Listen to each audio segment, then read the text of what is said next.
Y'all know what it is.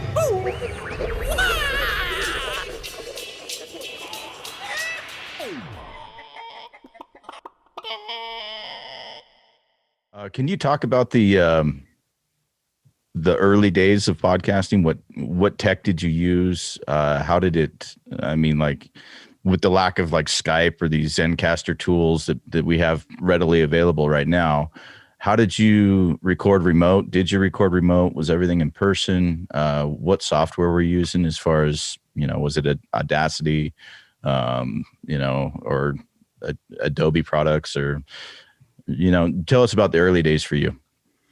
Okay. So the early days, we had Skype. But you had to do mix minuses back then. And so we would use full on mixing boards. Like I had a PreSonus, I think it was a Studio 16 mixing board that Jordan had bought, couldn't figure out how to use it. He kind of knew how to use it, but you had to carry it in a backpack if you were traveling with it. It was huge. And he's like, I hate this thing. You're the producer here. You can have it.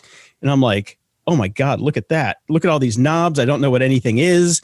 I was used to recording just USB shows. The highlight of, or the high point of my tech at that point was I figured out how to do multiple USB mics on the same Mac into like one thing, because you're not supposed to be able to do two USB microphones onto a Macintosh or a PC back then. And I figured out how to do three. Wow. Like, okay, this is cool.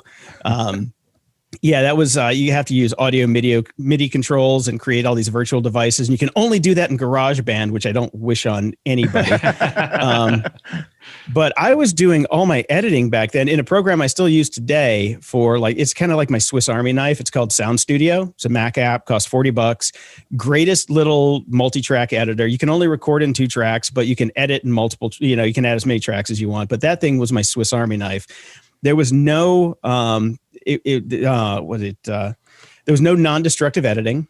So it was all you clip it, you move it, it's gone. And you have to like add buffer silent sections to make things sound right. It was a nightmare. We used no filters. I didn't have Isotope back then. There were no Waves plugins that we were using, nothing like that. It was, just trying to figure stuff out. And when it came to the remote stuff, we would just kind of mash it all together, and it was just 1-track recordings, and it was terrible. So at one point I said, this is ridiculous. I got this PreSonus, monster here. So I went out and I bought a bunch of Mac Minis, and then I created accounts on the Mac Minis, ran all those through the PreSonus. So everybody would like dial into a separate machine that I would then put together and pipe everything back out. Wow. So everybody could hear it.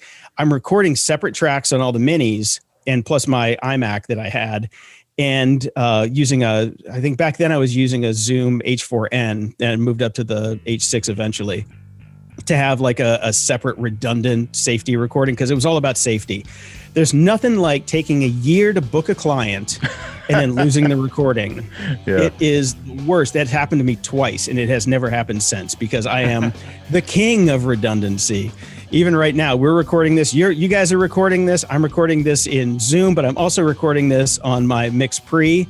So I've got like, there's more recordings than we can shake a stick at.